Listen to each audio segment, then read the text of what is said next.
What's up, family? This goes out to all my relations, all those that are awakening in this very moment to realize the depth of who they are and the realization that the story has not been fully told. The story of our origins, of our history and our culture, and also where are we headed. In the context of this particular crossroads in time, I want to make a video about Christ consciousness and its relevancy in this particular time that we live in, and the opportunity that we have to reinterpret the Christ myth with the recent information that's been made available with the Nag Hammadi texts that have been recently discovered and the discovery of other Gnostic gospel texts such as the Gospel of Thomas, the Gospel of Philip, and the Gospel of Mary Magdalene. What I want to propose to you all is the idea that the ministry of Jesus Christ was manipulated in the Nicene Creed 300 years after his ministry, and manipulated to particularly omit the feminine principle, to focus more on the disciples and the ministry of Jesus and less on the sacred union that was the foundation of that entire awakening, that entire movement that swept across the Middle East and across the world. We've only been privy to and have only yet seen half of that story as it relates to the mainstream Christian theology. What I want to propose to you today is that this understanding of Christ consciousness can be made so simple that even in the symbol of the cross, we can understand it if we look with a beginner's mind. So to start off, we'll just take a look at this horizontal line that is the representation of matter. You know, matter and mother are one and the same.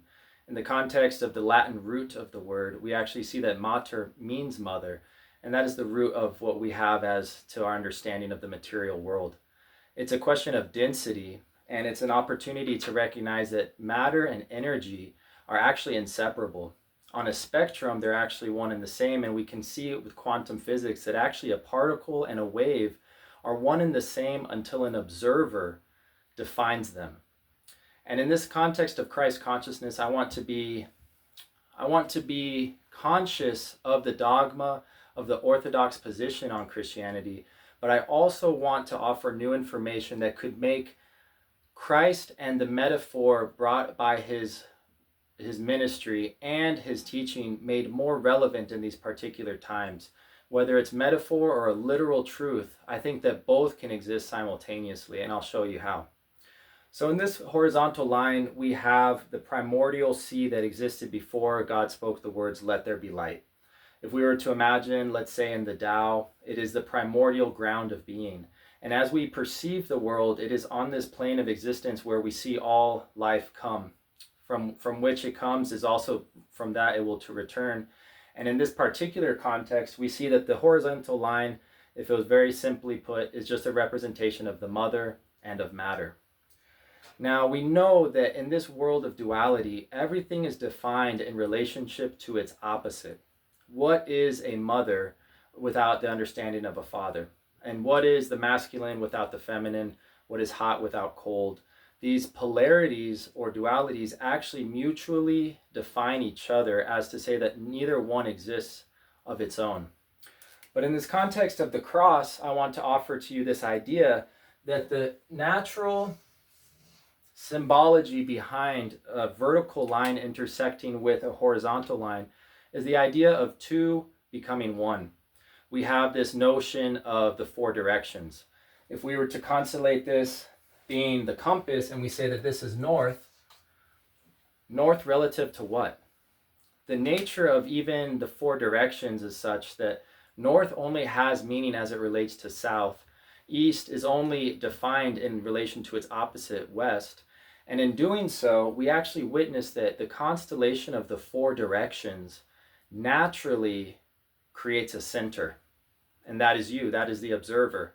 We can see that across the world traditions, the cross ubiquitously represents the center that is the observer.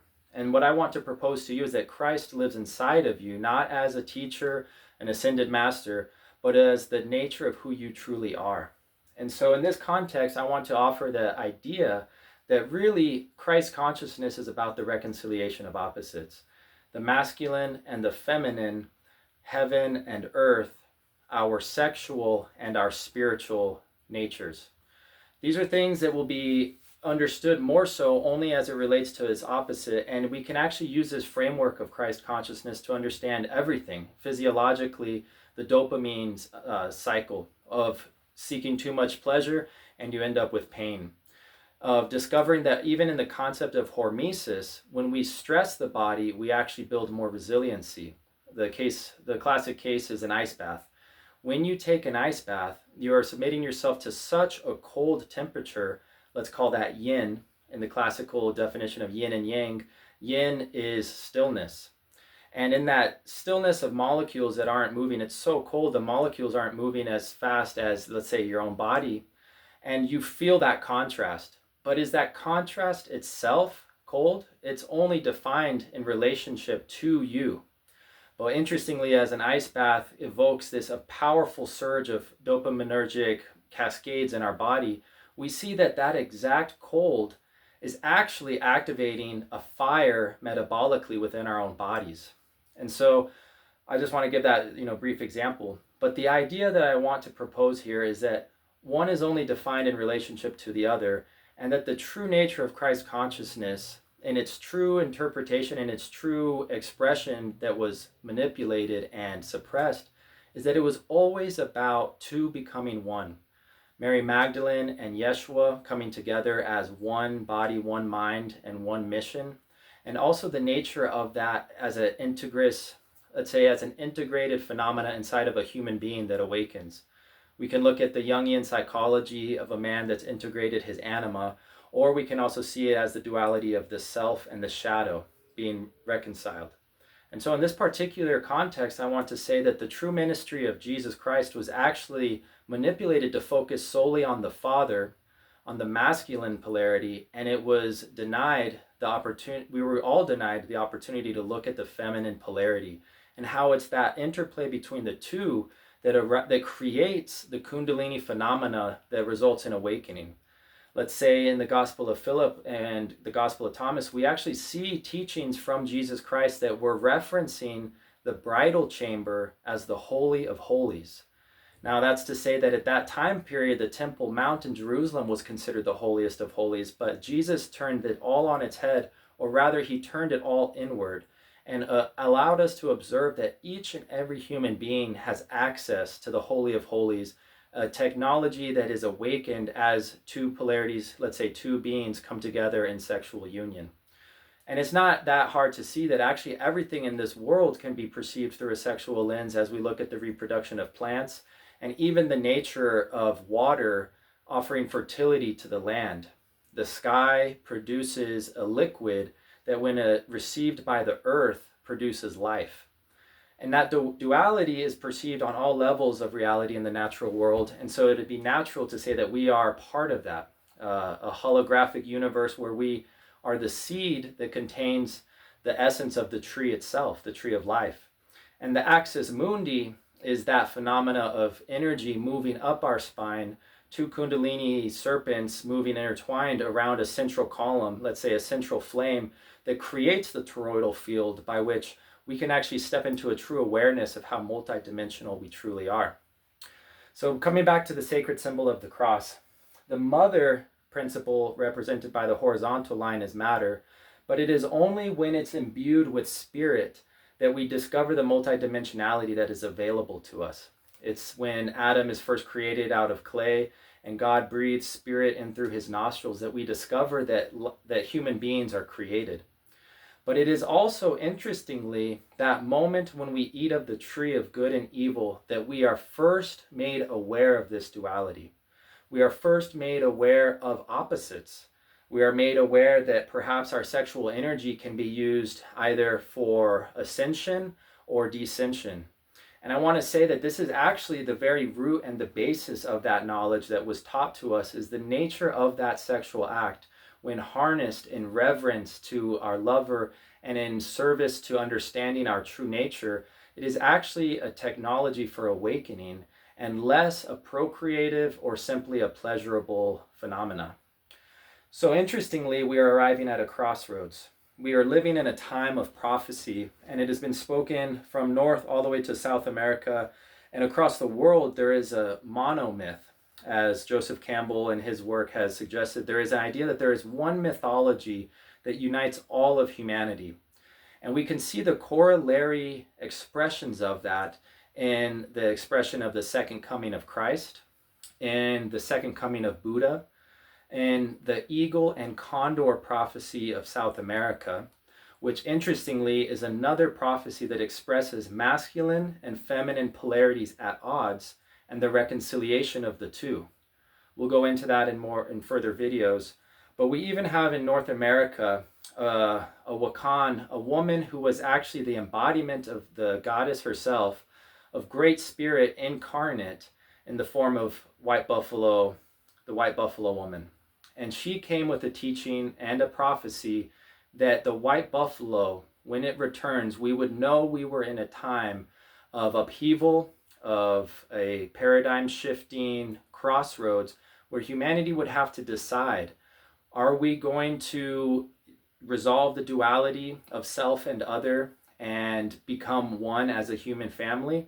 Or are we going to be continued to be manipulated into the pursuit of egoic and survival, as is seen in this world? We have the destruction of earth and the profits over people mentality that results in this particular crisis. But when we look at this symbol of the cross, if we only have the material, we won't ever have the meaning that is imbued, let's say, by the father principle of containment.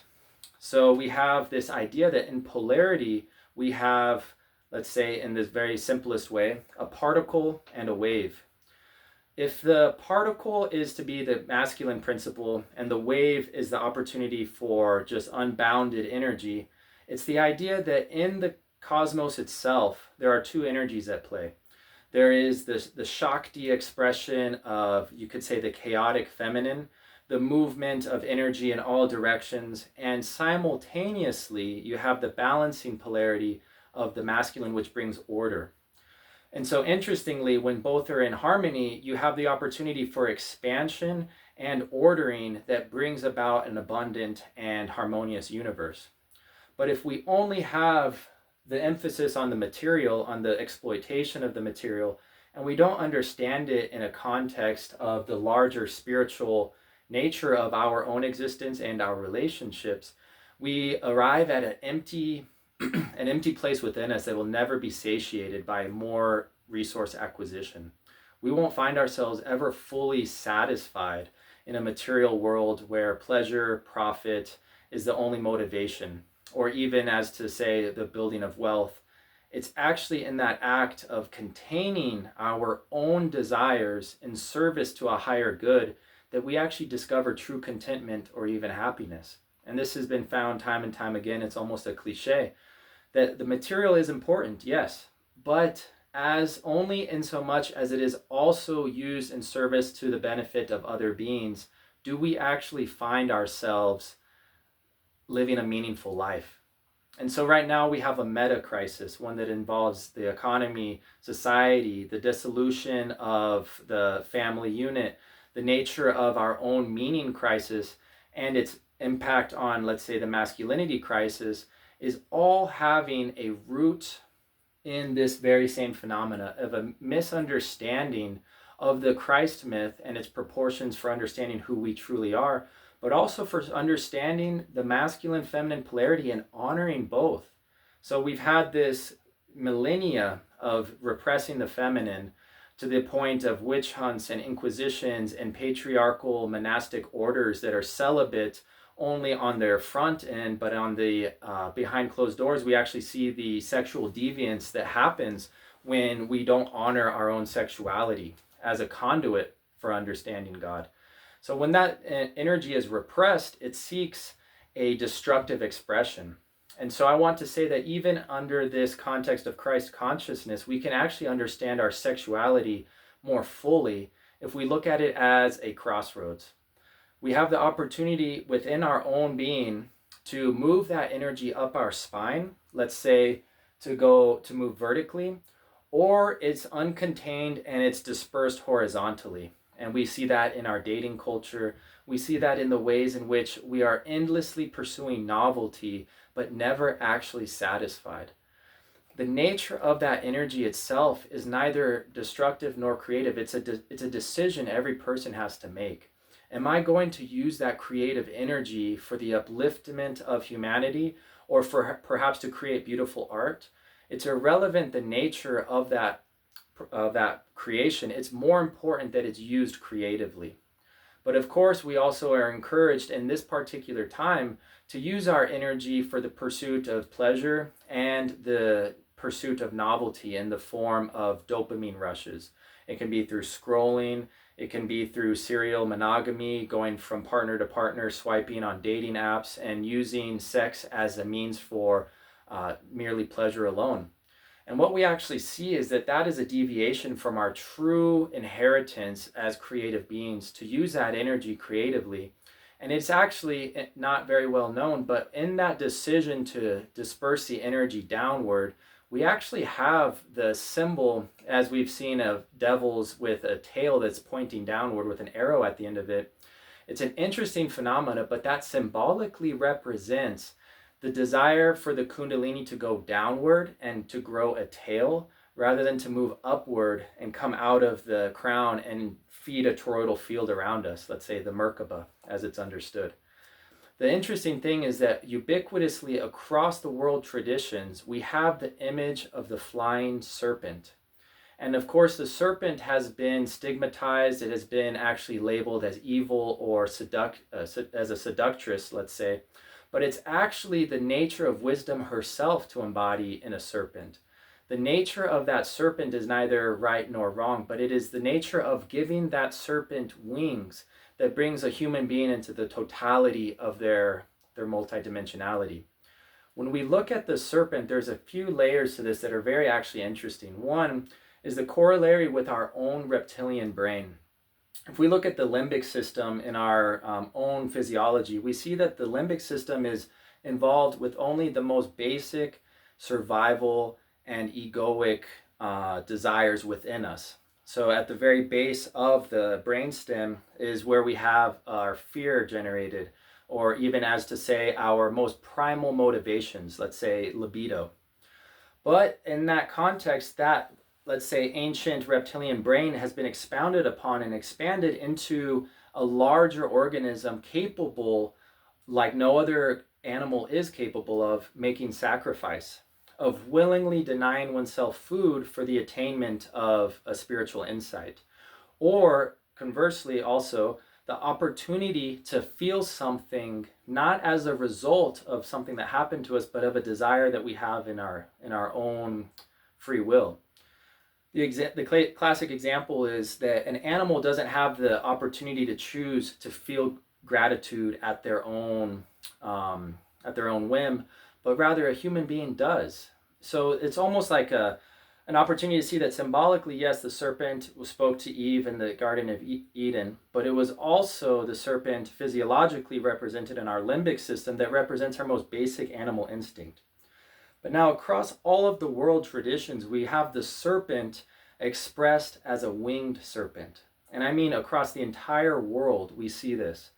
In the caduceus, it's the representation of two serpents spiraling around a central column, and at the top, wings growing out of that union. And that is the very nature of what I'm speaking here today, is the unification of our sexual impulse, of our libido, for a transcendent function, or our desire for God. Let's call it gnosis, the desire to know. And it is in that coupling of our lower nature and our higher nature that the human being is made a Christ, is made both man and God, woman or God. The nature of that is to say that each and every one of us has within us the seed of a Christ. The tree of life is available to each and every one of us. And that opportunity is to say, let's take back our attention, direct it inward, and reclaim sexuality as a sacred act for knowing God, and to bring that into very clear relevance in this particular time. We see that this is what's most afflicting us in our current society, is the misuse of our energy. So the winged serpent, Quetzalcoatl, the dragons of lore, is a representation of that lower instinct married with our higher nature, And in that coupling, we actually restore balance to the universe by containing an energy and directing it upward. And I want to say that this was the very ministry of Jesus Christ from the very beginning, was the restoration of our memory of who we truly are as human beings, and to remind us that between a man and a woman is the most sacred act possible, that of the Holy of Holies, and that the kundalini, let's say physiological phenomena of energy moving up our spine, is our birthright. To know that this technology exists, but also to be taught the practices that allow that to happen. And this will be expounded upon in future videos. I will talk clearly to the masculine polarity, as it is very important that we address the masculinity crisis and bring it into a very sharp focus of practical steps that every man can take to bring his energy back online. And so with all of that being said, I want to propose this, that the Christ story has not been interpreted in its fullness by the mainstream religions of today, and that furthermore, there is actually a revival happening as we speak of those that are seeking the Magdalenic consciousness, that are wanting to honor the feminine in addition to the masculine, and honor Mother God as well as Father God.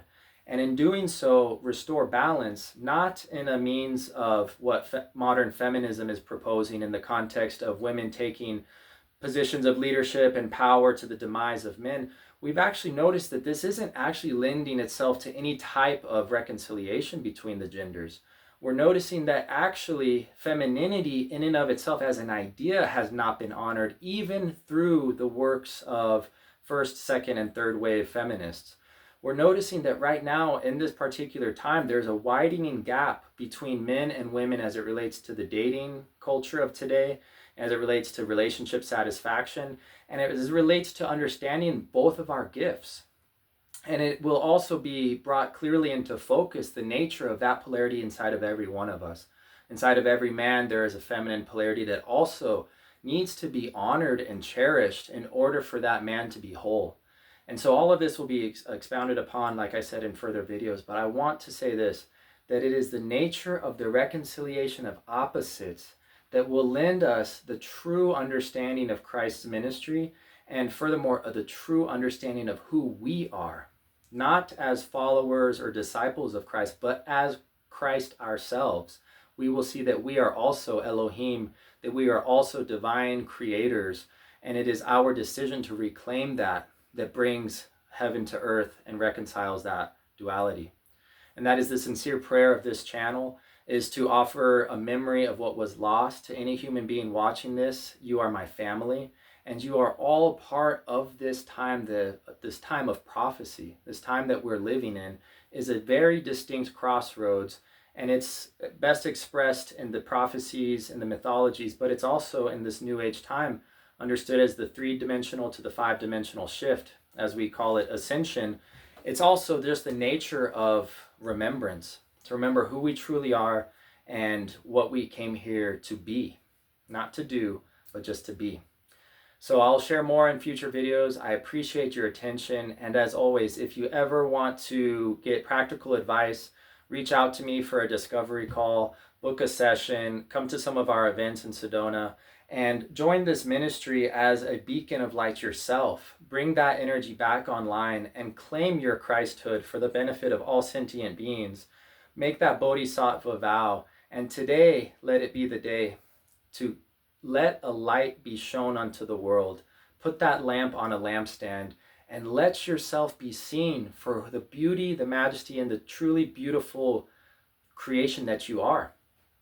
So with all that being said, I'll leave it at that. But I appreciate your attention as always, giving lots of gratitude to anyone watching, and many blessings. Aho.